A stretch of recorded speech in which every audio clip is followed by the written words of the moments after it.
Κληρονομούνται οι αμαρτίες των γονιών στα παιδιά.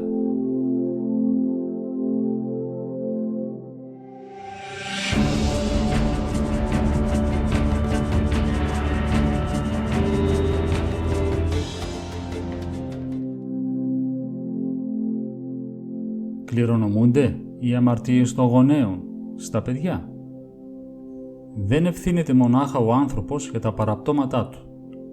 Τα λάθη, οι αμαρτίες και τα πάθη δεν είναι μόνο προσωπικά βιώματα του εξομολογουμένου. Ο κάθε άνθρωπος έχει πάρει μέσα του και τα βιώματα των γονέων του και ειδικά της μητέρας.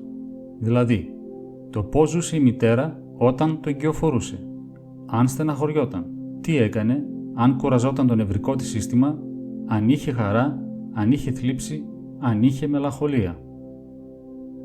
Όλο το νευρικό σύστημα το δικό της επηρέασε το νευρικό σύστημα του εμβρίου της.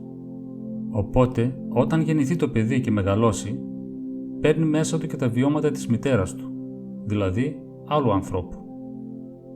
Δημιουργείται μια κατάσταση στην ψυχή του ανθρώπου εξαιτίας των γονέων του, που την παίρνει μαζί του σε όλη του τη ζωή. Αφήνει ίχνη μέσα του και πολλά πράγματα που συμβαίνουν στη ζωή του είναι απόρρια της καταστάσεως αυτής. Τα αφαιρσίματά του έχουν άμεση σχέση με την κατάσταση των γονέων του. Μεγαλώνει, μορφώνεται, αλλά δεν διορθώνεται. Εδώ βρίσκεται μεγάλο μέρος από την ευθύνη για την πνευματική κατάσταση του ανθρώπου. Υπάρχει όμως ένα μυστικό.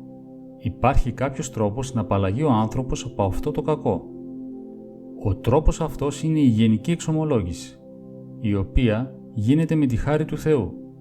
Μπορεί δηλαδή να σου πει ο πνευματικός: «Πώς θα ήθελα να ήμασταν σε ένα ήσυχο μέρος, να μην είχα ασχολίες και να μου έλεγες τη ζωή σου από την αρχή, από τότε που αισθάνθηκες τον εαυτό σου.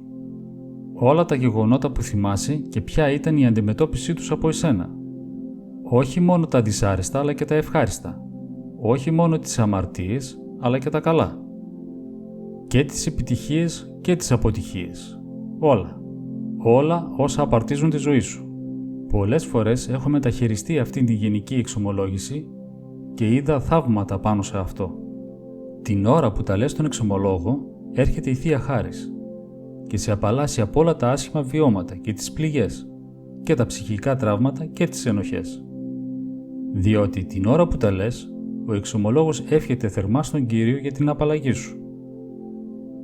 Είχε έλθει σε μένα προκαιρού μια κυρία που έκανε αυτού του είδους την εξομολόγηση και βρήκε μεγάλη ωφέλεια. Βελτιώθηκε η ψυχολογική της κατάσταση διότι την ευασάνιζε κάτι.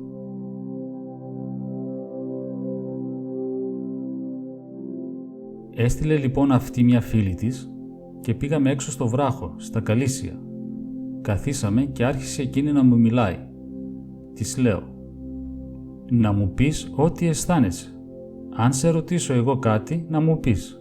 Αν δεν σε ρωτήσω, να συνεχίσεις να τα λες όπως αισθάνεσαι». Όλα αυτά που έλεγε τα παρακολουθούσα όχι απλώς με προσοχή, αλλά έβλεπα μέσα στον ψυχικό της κόσμο την επίδραση της προσευχής.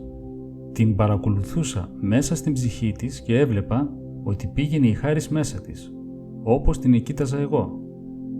Διότι στον πνευματικό υπάρχει χάρις και στον παπά υπάρχει χάρις. Το καταλαβαίνετε? Δηλαδή, ενώ εξομολογείται ο άνθρωπος, ο ιερέας προσεύχεται γι' αυτόν. Συγχρόνως έρχεται η χάρις και τον ελευθερώνει από τα ψυχικά τραύματα που για χρόνια τον βασανίζουν, χωρίς να γνωρίζει την αιτία τους.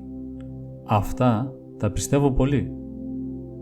Στον εξομολόγο μπορείς να μιλήσεις όπως αισθάνεσαι, αλλά δεν είναι αυτό τόσο σημαντικό όσο είναι ότι κοιτάζει μέσα στην ψυχή σου προσευχόμενος, ο παπάς, και βλέπει πώς είσαι και σου μεταδίδει τη χάρη του Θεού.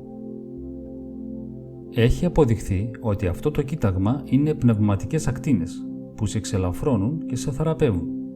Μην νομίζετε ότι είναι φυσικές ακτίνες. Είναι αλήθεια αυτά τα πράγματα.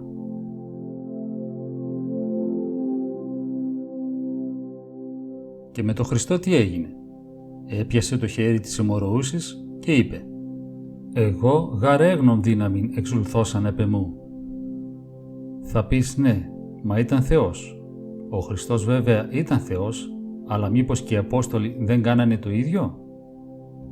Όλοι οι πνευματικοί, οι εξομολόγοι έχουν αυτή τη χάρη και όταν εύχονται την εκπέμπουν ως αγωγή. Για παράδειγμα, θέλουμε να ανάψουμε εδώ πέρα μια θερμάστρα και βάζουμε ένα καλώδιο, αλλά δεν μπορεί να κάνει επαφή, διότι το καλώδιο δεν είναι στην πρίζα. Αν όμως το καλώδιο μπει στην πρίζα, μόλις κάνει την επαφή έρχεται το ρεύμα μέσω αυτού του αγωγού. Είναι πνευματικά πράγματα της θρησκείας μας αυτά. Μπορεί να λέμε για καλώδιο, αλλά στην πραγματικότητα αυτή είναι η Θεία Ψυχανάλυση. Άγιος Πορφύριος ο Καυσοκαλυβίτης.